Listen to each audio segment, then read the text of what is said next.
I hope everyone had a great holiday, because some years ease their way in, and this one showed up like it had a point to prove. Before most people even finished packing away their decorations, the industry was already throwing out announcements, experiments, patents, and corporate decisions like it was afraid we'd stop paying attention for 5 minutes. There's just a lot going on. It's not chaos exactly. It's more like everyone decided to make bold moves at the same time and hope no one would notice the timing. Microsoft is out here trying to convince us their next console is still a console, even though it's basically a Windows PC in cosplay. What is that? What is that? Embark is using AI in a way that somehow didn't immediately set the internet on fire, which might be the biggest plot twist of the year so far. Sony patented an AI ghost that can literally beat the game for you, which is either accessibility, heresy, or both, depending on who you ask. And Ubisoft, well, Ubisoft is dealing with a situation that makes you wonder if restructuring is just French for please stop unionizing. So yeah, if this is how the year is starting, we're in for a ride. Let's get into it. Microsoft's next Xbox is shaping up to be less of a traditional console and more of a streamlined gaming PC that happens to live under your television. Reports suggest the 2026 hardware will run a full Windows 11 stack with a controller-friendly full-screen experience layered on top, which means you're not entering a classic Xbox dashboard anymore. You are stepping into a curated version of Windows. That's a choice. That alone signals a major shift in how Microsoft sees the future of its platform. The bigger change is the ecosystem. This new Xbox is expected to support Steam, the Epic Games Store, and Battle.net natively, which effectively ends the walled garden model that has defined consoles for decades. Instead of trying to force players into a single storefront, Microsoft appears ready to embrace the reality that PC ecosystems already dominate digital distribution. On the hardware side, the system is rumored to include dedicated silicon for running Xbox One and Series X and S titles natively. That means no emulation layers, no cloud-based workarounds, and no compromises on backward compatibility. It is a clear acknowledgement that players expect their libraries to carry forward without friction. The trade-off is positioning. This device is being framed as a premium product, likely with a higher price point that leans closer to a pre-built gaming PC than a family console. And all of this lines up with the idea that Satya Nadella, a CEO who is not even a casual gamer, is now guiding the Xbox division. The machine sounds powerful and flexible, but it is hard not to miss the era when consoles were built by people chasing the dream of something they personally wanted to play, not something optimized for a quarterly earnings call. And while Microsoft is trying to redefine what a console even is, another studio is trying to redefine how games are made in the first place. Not with hardware, but with AI, and in a way that is already stirring up a very different kind of debate. Let's talk about Arc Raiders. Right there, follow. That's it? Yep, Apollo-based popcorn for these. What? Why? I think it's for the kids, Fine. Dust for them, deals for me. Arc Raiders has quietly become one of the few live service games to break through in a genre filled with expensive failures. And part of that success comes from how Embark Studios is using AI. Instead of leaning on it to replace writers or actors, they are using AI-driven text-to-speech trained on professional performances to handle the small reactive lines that would be impossible to record at scale. Their argument is simple. Let AI take care of the repetitive, low-impact work so a smaller team can focus on the creative decisions and still keep up with the demanding pace of a live service title. And honestly, I should have seen this coming. I had an entire segment written weeks ago about the AI discourse, ready to go. The news cycle moved so fast that I had to scrap it. I figured I would circle back to it eventually, but I should have known this conversation was not going anywhere. Companies keep experimenting, players keep reacting, and the public keeps bouncing between fascination, frustration, and total apathy depending on the day. Meanwhile, the commercial results speak for themselves. Arc Raiders has sold around 12 million copies, which is not something most recent attempts at building a forever game can claim. And yet the broader conversation around AI in games has become completely polarized. The loudest voices tend to live on the extremes, either insisting AI is the end of human creativity or pretending there are no ethical concerns at all, while the more nuanced discussion in the middle gets drowned out. In this specific case, Embark does not appear to be using AI to erase jobs. They seem to be using it to deepen immersion and make the world feel more responsive. That is about as defensible a use case as you will find right now. Still, we have already seen studios like Larian and Sandfall get criticized for even cautious experimentation, so it would not be surprising if Embark ends up in the same position. What I am most interested in is whether any of this will matter to players. Ark's Raiders is already a hit. If the controversy grows, will that change, or will it simply prove again that most customers care more about how a game feels to play than how every tool behind the scenes is implemented? Because at the end of the day, studios are not building games for abstract debates. They are building them for the people who show up and play. And speaking of AI, Sony has been working on its own approach, but instead of using it behind the scenes, they want to put it directly in front of players. Not as a character, but as a guide, or depending on who you ask, a crutch. Let's get into Sony's new AI Ghost system. I need to know that I just made the right decision. It's me, boss.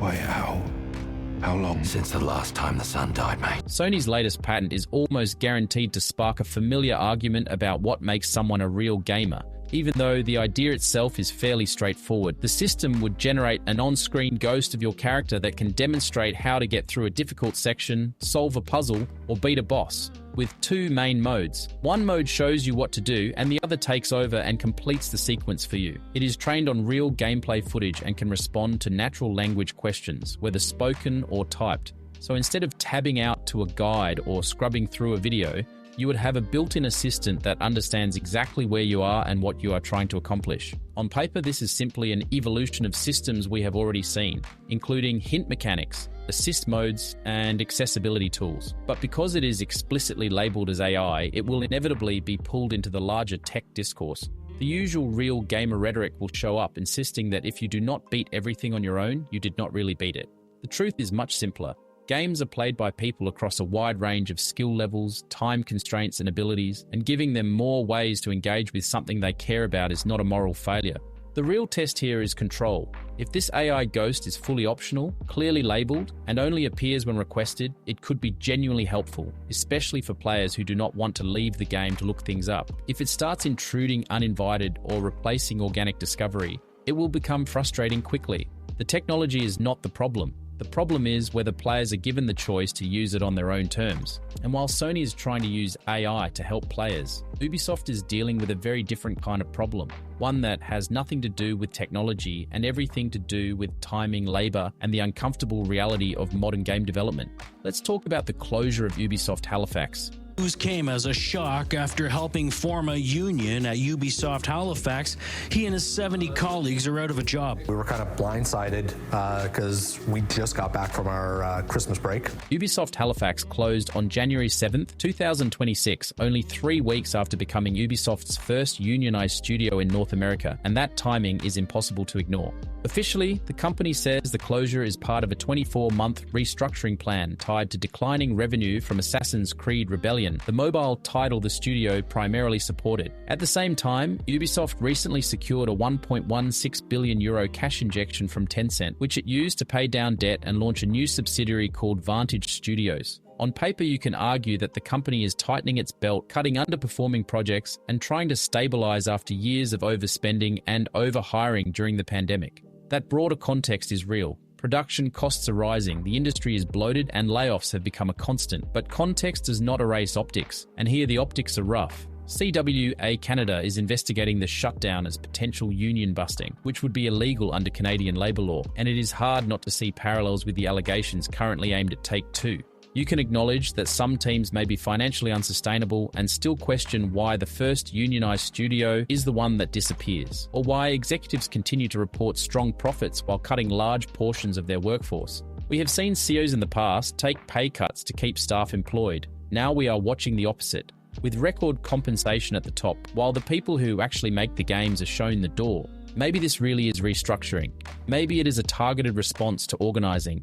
Maybe it is both. Whatever the truth ends up being, it is another reminder that the people building these worlds are the ones absorbing the impact of decisions made far above them, and that terms like bloat and efficiency often mask choices that hurt workers first. If you want to keep up with whatever the industry throws at us next, the wins, the losses, the plot twists, and the occasional miracle, you can hit the usual buttons, like subscribe, comment, all that. It allegedly helps, and it keeps you plugged in when the next wave hits. And after the week we just covered, with Xbox reinventing itself, Embark stirring up the AI conversation again, Sony testing the limits of player assistance, and Ubisoft closing a studio 3 weeks after it unionized, staying plugged in might not be a bad idea.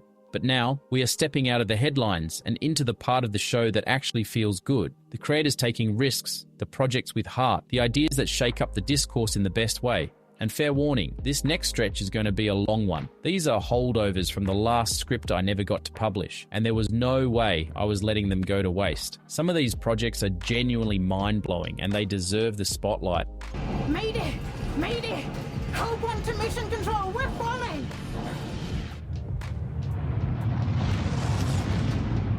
Aphelion is Don't Nod stepping into full cinematic sci-fi, built in partnership with the European Space Agency.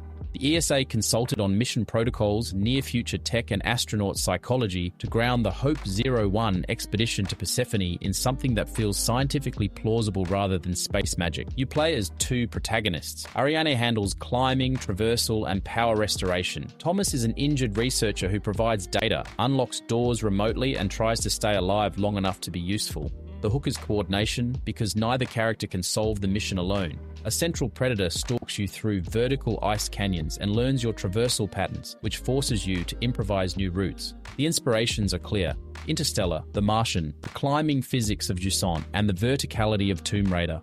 Physical pre-orders went live on January 8, 2026. Aphelion is set for a 2026 release on PC, PS5, and Xbox Series X with day one availability on Game Pass.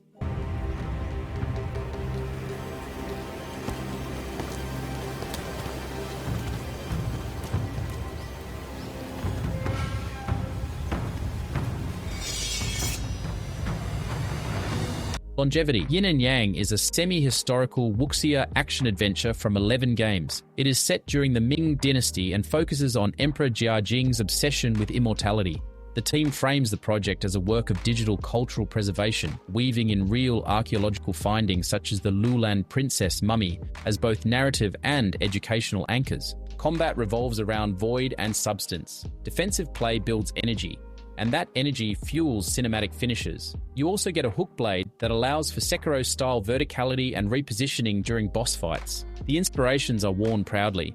The game borrows the parry-heavy combat of Sekiro, the cinematic scale of God of War, and the mythic world building of Black Myth Wukong. A public demo featuring the Ming Alchemist boss is already live on Steam, and the team has confirmed a 40 to 50 hour campaign. Longevity. Yin and Yang is targeting a 2026 release on PC, PS5 and PS5 Pro, and Xbox Series X.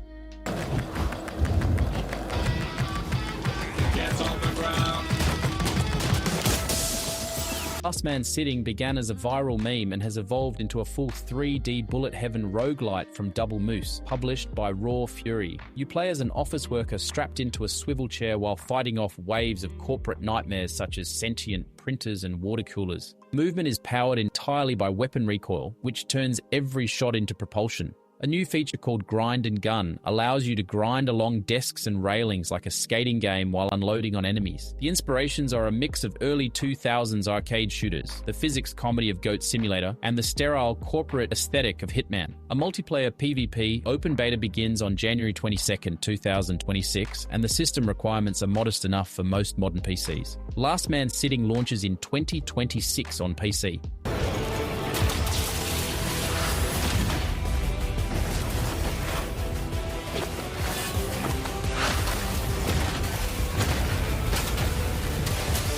Project DT is a high-velocity kung fu mecha action game from Digital Sky. It is designed as a cultural bridge for the Yi civilization and reimagines the Yi people of Daliang Mountain as a futuristic mecha nation migrating across an abyss. The game recently migrated to Unreal Engine 5, which gives the team the horsepower to handle complex mecha destruction and localized physics. Combat revolves around Mecha Slayer, a system where you strip armor and weapons from giant bosses before delivering a final finisher. Stylish action ties everything together with a letter-grade combo system and hand-to-hand combat. The inspirations are clear. The game borrows mecha dismantling ideas from Metal Gear Rising, the aesthetic flair of Nier Automata, and the cyber martial arts energy of Battle Angel Alita. Project DT does not have a firm release date yet, but the team is targeting late 2026 or early 2027. You're always showing up when I'm closing. Oh my god, what happened to your face?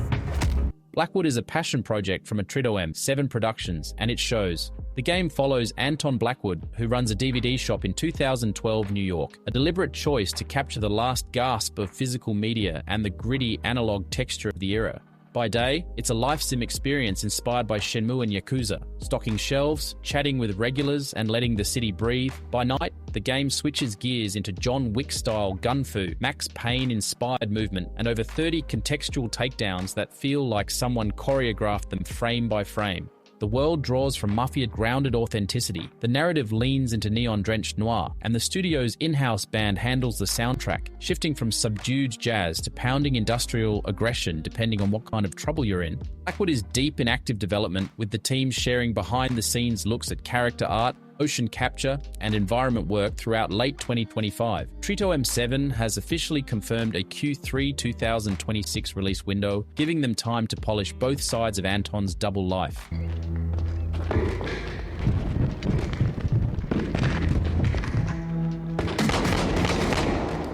Shots fired! Shots fired!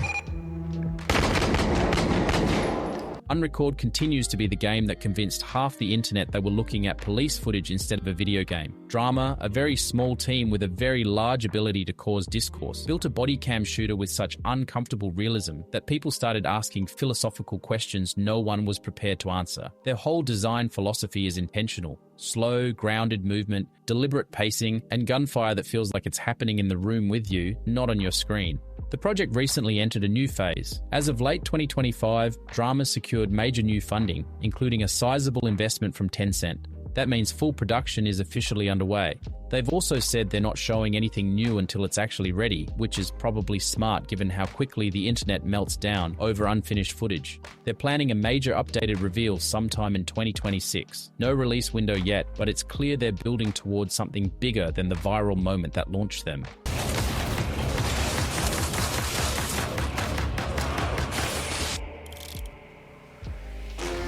Riftwalker is still one of the most ambitious one-person versus the universe projects out there. Ethan McKinnon, known online as Lukelin FTW, has over 25 years of art direction experience, and he's using all of it to build a space western action RPG where your powers come from slipping into the void, a dangerous dimension layered over reality. Every ability has a cost, every upgrade chips away at your humanity, and that tension is baked into the combat, the world, and the narrative. McKinnon's fingerprints are everywhere. The brutal parry and dodge combat, the deep cybernetic customization, the 7 interconnected planets built in Unreal Engine 5, and the handcrafted environments that look like they were made by someone who refuses to accept the concept of free time. As of December 2025, core systems are already functional, and the game is in advanced development. There's no official release date, but community estimates, based on scope and progress, tend to land somewhere in 2026. Because it's just him, project grows through community support. He shares updates across his socials, and he's opened donation channels for anyone who wants to help keep the lights on.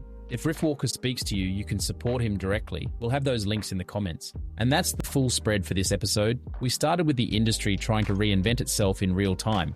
From Microsoft turning the next Xbox into a premium Windows machine, to Embark and Sony pushing AI into two very different corners of the conversation, to Ubisoft reminding everyone that restructuring is a word that does a lot of heavy lifting. But stepping out of the headlines and into the creator showcase is always the part that hits different. Aphelion, Longevity, Last Man Sitting, Project DT, Blackwood, Unrecord, Riftwalker, 7 projects that prove the most exciting things in this medium are still coming from people who care more about vision than quarterly targets. Some of these teams are massive, some are tiny, and one of them is literally just one guy refusing to sleep, but every single one of them is building something with personality, ambition, and actual heart.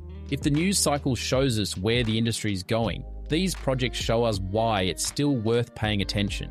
They're the counterweight to the noise, the reminder that creativity survives whatever the business side throws at it. If you want to keep up with all of it, the chaos, the craft, the breakthroughs, and the occasional miracle, you can hit the usual buttons, like subscribe, comment, all that. It helps the channel grow, and it makes sure you're here when the next wave hits. All right, that's the episode. See you in the next one.